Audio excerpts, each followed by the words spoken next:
Psycho! Psycho! Psycho! Oh, come my way! Hello everyone, and welcome to Anime-chan, where today I'm going to be showing my reaction highlights of episode 103 and 104 of One Piece. After the reaction highlights, I will be reading to you my notes on these two episodes. You can also find the link for the notes in my description or in the pinned comments. So if you don't want to listen to me and you'd rather read through it yourself, you can just use the Google document for that, because I read from the Google document. But I have to notes, I was going to watch them in my own time. Episode 103 though starts off with them just talking about this note or paper or whatever it is that Ace left Luffy, and I just made a note of it to remember it. I said I need to remember it's sewn into Luffy's hat. Luffy, while everyone was talking to him and about how laid back he is, he said, "Don't sweat it, things always turn out well for me." I really love that attitude. We've seen that Luffy has faced a lot of challenges up to now with his crew. Things don't always turn out well without them having to give their all and work really hard or fight for it. But this kind of attitude, I believe, is why Luffy is such a magnetic and literally an epic character, and part of why this anime has done so well over all these years. I've never heard of any other story going on consistently for 20 years, and the fan base just keeps getting bigger. It's just like, in a way, you know how Zoro followed Luffy from the very start. Sanji is following Luffy. Nami is, they're all following Luffy, and sometimes you wonder why. What made them follow this character? And it's things like this, you know, that kind of attitude that attract people toward him. I mean, there's other things too, but I'm just saying this is one of the things why not only his crew follow him, but why we continue to follow the story. What I'm trying to say here is just that having a positive attitude like Luffy does not mean life won't have challenges, but the way he deals with them and keeps a positive attitude like that makes me want to be around him as much as possible and watch the story until the very end, no matter how long it keeps going. This is just a cool screenshot. Mr. Tubon Clay Sama, I really love him. Actually, I tweeted yesterday, well, you guys have seen it in the reaction by now. It's just, let me just go to my profile. You've already seen the moment in this reaction video, but seeing it side by side like this, I found it really funny. Oh, if only I could do a Mr. 2 cosplay if I had the time. Okay, so next thought. Without the commerce of the city to support it, the rebel army's protracted war could not continue. This may be petty of me, but I'm just curious. The rebel army, since Toto said that, Toto Oji-san, since he said that they were using the commerce of the city to support it, the rebel army, doesn't that mean, since their base was in Yuba, weren't they overusing the resources of Yuba? Like, would their resources not have lasted it longer or been sustained better if there was no rebel army? I guess I'm just really frustrated that Koza spent his time and Yuba's resources on the rebel army against the king, who essentially helped them when they needed it most and gave them Yuba in the first place. I know he didn't just give it to them, but like, he took care of them out of his personal funds and made Toto Oji-san the representative of Yuba. So it just feels like Koza squandered his time and energy on the wrong thing here. Like, couldn't he have been working with the king instead of against him? I'm not saying I don't understand how he ended up that way and how, like, I'm not saying I don't understand why he would want to build a rebel army, but he's not just any random guy, you know. He spent so much time with Vivi and the king. Like, how did he not think past his fucking nose to see, like, maybe this is all framed. Maybe the king isn't the kind of person that would, you know, use the rain powder because it ended up hurting his own people. Like, to me, that is like hello, did you not see the kind of person that the king is? Just like Toto Jisan believed in the king, Koza, if he was a smart person, he would know that someone, just like Vivi knew, like, someone else is behind all of this. I need to go. She spent her time and went out into the field and found the truth. Unlike Koza, who just, oh, rain powder. They're saying it's the king. So, must be the king, so let's kill the king. Like, I'm simplifying it a bit here, but I don't like Koza. Let's just put it that way. He's not evil or anything, but yeah, I don't know how. The thing is, it's so difficult for me. Like, I understand there will be people in the comments saying, oh, it's just a story, don't take it so seriously. Oh, without characters like that, the story wouldn't... Like, I understand that stuff like this makes up the story. Like, without these challenges, without these kinds of characters, there would be no story, or it wouldn't be as good.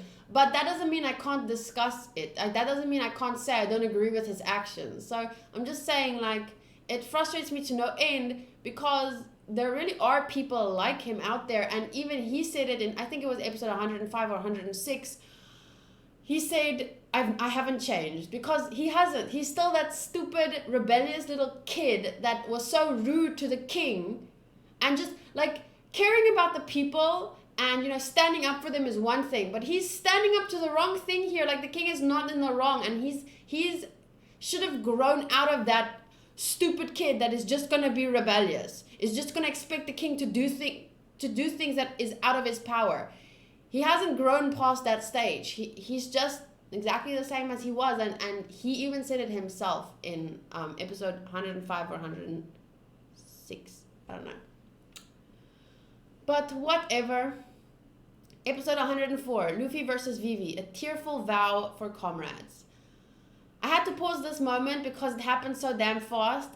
It's not often that you see Nami get hit, but it was just a pillow, so I guess it's okay to laugh. Because some people are like, I mentioned, like, I'm not that big of a fan of physical comedy. Although, and every time I point it out, I always say, like, there are times when I laugh when she hits Luffy, when he's done something, you know, stupid, like when he and Sanji broke the log posting. And, like, there's times when, you know, there's a time and a place for everything, but it's just in general, I don't really find physical comedy all that funny. But then there's always these people in the comments being like, oh, you don't like physical comedy, but when Vivi hits someone, then it's funny. Like, yeah, and I also laugh when Nami hits Luffy sometimes. It doesn't mean, like, I don't know, it just feels like people sometimes pick at things. So I was joking when I said here, I guess it's okay to laugh. But I find it funny because I actually love these moments like these with the Straw Hats, because they're so funny, they're so familial in a way. Like, suddenly just starting throwing each other with pillows, and they hit Vivi in the face, and Zoro and Usopp are at each other's throats, and Usopp and Chopper are. It was a very fun scene, opening scene for that episode. Okay, this is Miss Doublefinger, obviously you know, and I just really love her look. I thought that was important to point out. The rebel army and the people blinded with rage shall tragically fall into the hands of Baroque works. Crocodile said this, and that he wants military power. But it still doesn't make sense to me. He had a lot of power with Baroque works. Why does he want to take over Arabasta? It makes me think of something I took note of before. So I just went back a couple of pages and found this quote this paragraph. I believe Ace's words here are really important. But who ever heard of a pirate trying to take over a kingdom? A pirate trying to set anchor and settle down in one place? He can't be trying to take the throne as king. There could be more to this kingdom takeover than meets the eye. See, that's like it. I still don't really. He says he wants military power. He wants the kingdom for what? You know, it just it doesn't make sense in my head yet. Is that it? Is that the end? I want to take over the kingdom and have military power. But he had that. Now you have a kingdom. What are you going to do with that kingdom, you know? It makes me, like, why? I'm curious about where Miss Golden Week is, since Mr. 3 seems to be acting without her. So he came back, but no Miss Golden Week. So I'm just wondering, what happened to her? Did she run away? Because that would be the smart thing to do. I don't understand why Mr. 3 came back and didn't also run away. And now he's apparently dead, but what would have been the point of that? So I don't think he's dead, because what would be the point of him coming back? Like, they would have found out anyway. Like, him coming back couldn't just be for Mr. 2 to realize he's met these people, and I don't know, it just seems a little bit too suspicious. Like, there has to be more to him coming back. And I wonder where's Miss Golden Week, and if we're ever going to see her again. I thought she was really cute. Here's just the quote of Mr. 2 saying, "And you're telling me these guys are my enemies?" And I'm curious if he will be able to fight his friends. He seemed really sincere when he said, "How long you know each other isn't a measure of friendship," or something like that. Wait, let me get the actual quote. And then I went to my notes, my lists page, and I wrote down the quote. I copied this quote. "To true friendship, how long you've known each other means nothing." Mr. 2 Bonclay, episode 92. So I'm just wondering, like, will he be able to fight them? Because he sees them as friends. I'm hoping maybe he betrays Crocodile. I don't know. I love these poses. I wish I had these as Polaroids. I think it would be so cool to have, imagine actual little Polaroid photos with their faces. Like, it doesn't even have to be these exact photos, because this is obviously Mr. 2 as them. I would want little Polaroids of them. Like, that would be so cute. This was a quote from Luffy when he said, "People die." The way he said this was really, it had a big impact. It's quite a harsh line for your average shonen. But hey, this isn't your average shonen, is it? Because he said it in the way that he said it, in the moment that he said it, it felt like,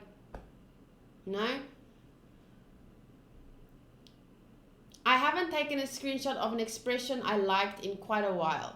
Vivi has quite a few of these. Her face of determination, hurt, anger, and even fear. This is actually a very unprincess-like expression, and she's had this kind of expression quite a few times up to now. But that's why I love this expression and her as a character. She's not like any princess I've ever seen in another anime or any story, to be honest. Such a pretty face. I just really love this expression. I know it's angry and it's hurt and everything and frustrated, but I think those raw emotions are actually very beautiful. "Not the rebel army, not the royal army. No one in this country is at fault. She's a better person than me to not even blame the rebel army a little for being fooled and for doubting her father. Can't believe I barely moved even when Luffy retaliated so harshly. I think I was absorbed in trying not to get like too emotional or to overthink before I've heard everything that both of them had to say. I literally I like, while I was editing, I saw like, I'm just sitting there, I'm just like, maybe am I trying to withhold judgment from, what they're both saying? Like, I'm not, I was trying, don't draw any conclusions until we've like, let the scene play out first. And then I forgot, like, I know this is a stupid thing to say, but I never fake my reactions. Like, why? I don't understand people needing to do that.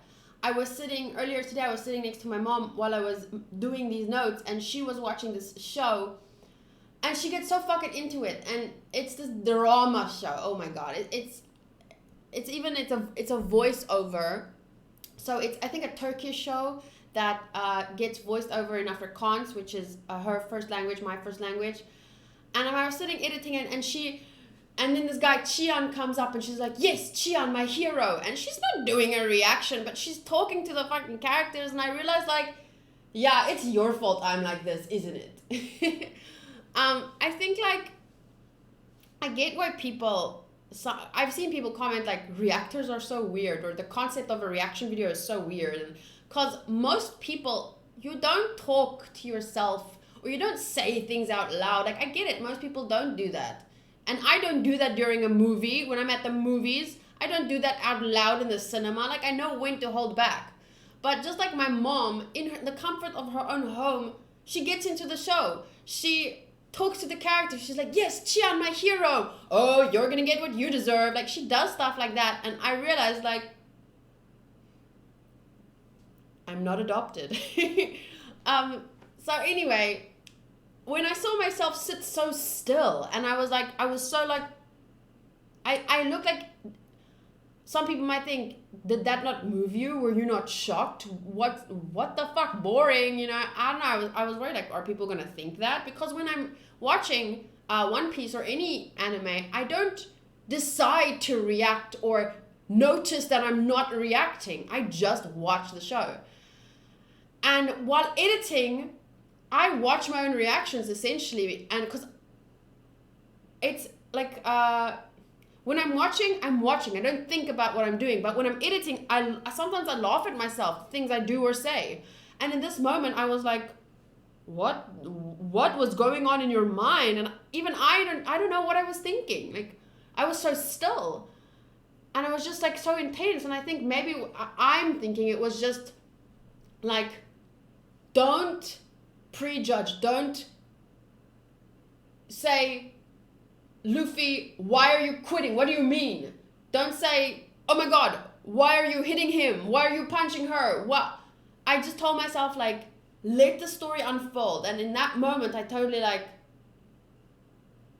just withdrew, like, my involvement. I think if that would be a good way to explain it. And it was just, while I was editing and I was watching the scene, I was like, oh my goodness, you know, it's such an intense scene. It's amazing. It's very, it's so different, you know, from any story I've seen MCs punch girls before. What's that one show? I've seen it in a certain magical index, the final episodes. The MC punches a girl. I've seen it. Kazuma from Konosuba, he believes in equality, real equality, you know. So it's not like I haven't seen it before, but this is on a whole different level. The severity of this whole scene, this interaction between these two characters, it's so intense. It stands out above any other, like, so many other scenes that can at all be compared to this. This stands out above those because of how it's written, how the characters interact, the voice acting, the expressions, the intensity of their emotions. Like, it's just, and obviously the story, like, you're also, all the story that's built up to now, it just gives it even more impact. So really iconic scene is what I'm trying to say. Try risking our lives along with yours. We're nakama. And I didn't put this in the notes because I finished editing these notes, and then I recorded videos for my patrons. So today I watched 2 episodes of Haikyuu and 1 episode of Crescent Love, episode 8. And in Crescent Love, there's a princess, and so please, if you're gonna watch Crescent Love, just skip ahead a little bit. It's very old though, because I might spoil it now. So the princess, but it's obvious. It's basically the plot. So I'm not really spoiling, but whatever. So the princess falls in love. Well, I am spoiling, but just skip then if you're gonna watch it.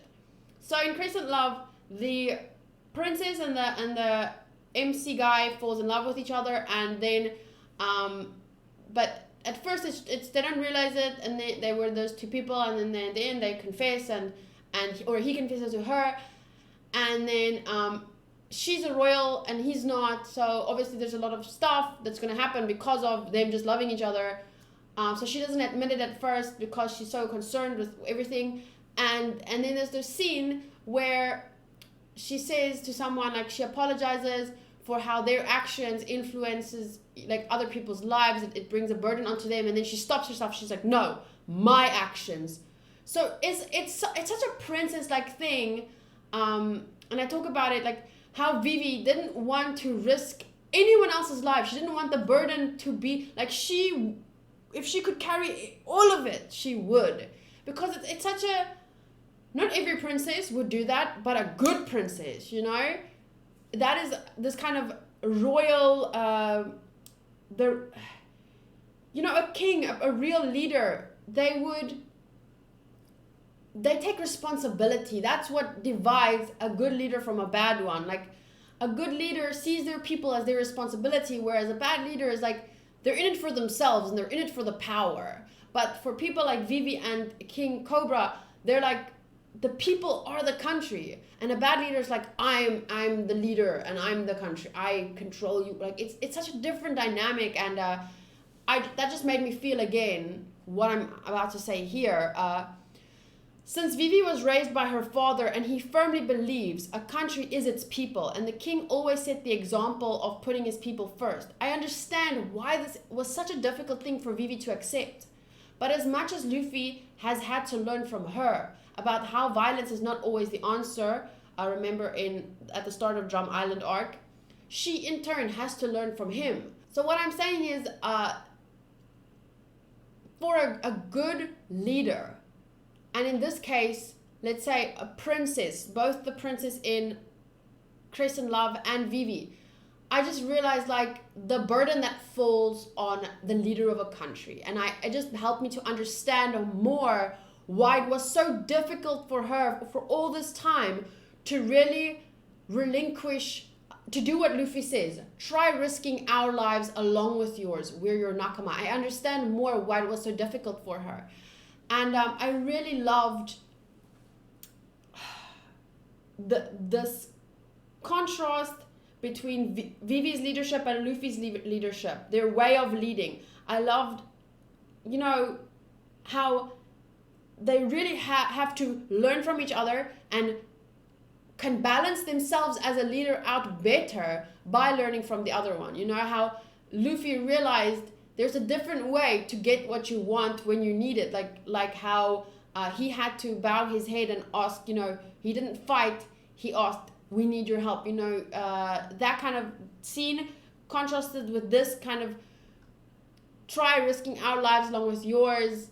So she has to learn from him as well. I understand more why people ship them now. They are both leaders who lead in completely different ways, but who have learned from each other and could continue learning from each other. There are two amazing and determined leaders who love their people, his crew, her country, their friends and family more than anything. I'm not saying this makes them perfect for each other or anything. I'm just saying, I mean in a couple way. I'm just saying I understand why people ship them. To see them fight on equal terms like this and sort out their disagreement, maybe it made me ship them a lot too. Because I feel like this is my first official I ship them. Like before now I've said like I like them together, but I feel like this is my first real official ship. Okay, you're the one suffering the most and you want to beat the hell out of him more than anyone. I love these moments when Luffy is so freaking sensitive and insightful about others.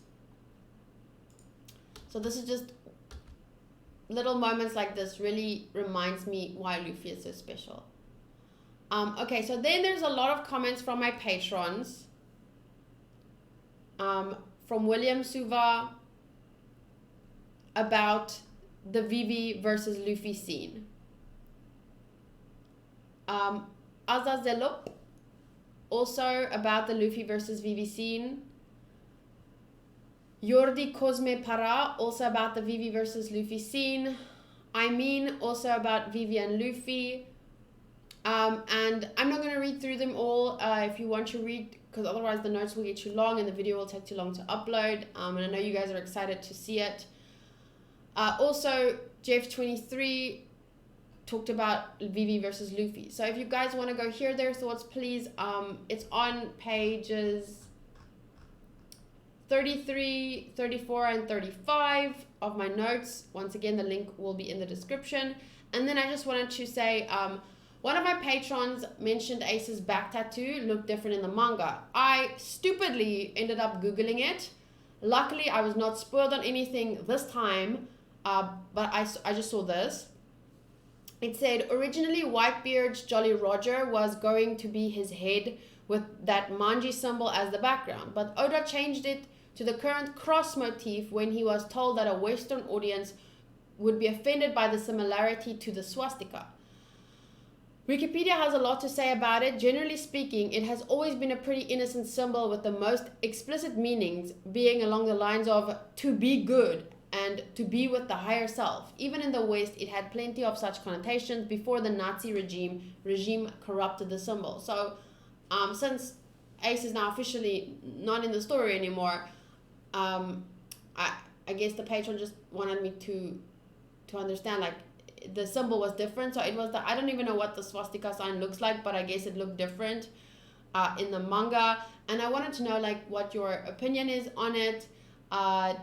Do you feel like it was necessary to change it or not? I can understand, you know, you don't want to open old wounds unnecessarily, but at the same time, knowing that the original symbol meant, you know, to be with the higher self, for example, I don't know if, because now you're giving the Nazi regime that corrupted the symbol, you're giving them all the power. They corrupted the symbol forever, and now the symbol can never be used again. So I don't know, who does this symbol really belong to? Does it belong to some kind of religion or practice? And now are we, like, kind of giving the Nazi regime all that, like, I don't know the history of this symbol and stuff. So I'm just curious what you guys think and what you know about the symbol, and do you think it's better to not have included it and changed it? Or do you think, like, changing it kind of, how do I put it? It's like, not, like, I don't know if you guys watched Harry Potter, and people always, they didn't say Voldemort's name because they just called him you-know-who. And I was like, that's kind of giving him power. You're giving him that hold over you. You're not even using his name because da-da-da-da. And I'm just curious. I have no opinion on this right now. I'm just saying I can understand arguments for both sides, and I was wondering what you guys thought. You know, do you think it was necessary for Oda to change it, or do you think it wasn't necessary and he should have kept with his original design, because there was a reason behind that, probably, since it meant to be with higher self, your higher self. Yeah, I'm just curious on your thoughts. Let me know. And I did say that I wasn't spoiled, even though I googled it, and I shouldn't Google things, but I was spoiled on something else, and I just wanted to point out, you can go see, I explained what I was spoiled on in a way. The second to last post on my community tab right now, this is the post. So go read about it here. I always try and be as open as I can about things I've been spoiled on. I felt that I should make a video just saying, like, these are the things I was spoiled on. But there's still not enough to make a video, like, and say, if you're gonna watch One Piece with me until the end, you know that I've been spoiled on these things. But I don't feel like there's enough. Nah. I think mentioning it here and on, like, my community post, I mean, 498 people liked it. That means 498 people know now about it. So I don't think I need to make a video. Oh, I shouldn't be reading the comments. Good gore. Good guess. See what I'm saying? Like, sometimes I said here, I won't read the comments. And there I just said read more. But this is view comments, help for review. I was like, wait, what? But no comment reading, because that might spoil me further. Okay, so damn, this was longer than I anticipated once again. But thank you for listening to me, and I will see you guys in the next video. I'm looking forward to reading your comments. I can't always reply to every single person, but if I put a heart on your comment, at least you can know I've read it. If I reply, or if I at least heart it, you know that I've read it. if I don't heart it or I couldn't reply to it, it means that I might not have been able to get to it. But I feel like I get to most comments. Like, and I only read comments until the next video is posted. I don't generally go back because then it's too difficult for my mods to. Otherwise, they have to go back on all the old videos and delete old like if someone spoils later. I don't want them to worry about that kind of stuff. So I read and respond to comments until I post the next video. See you then. Bye.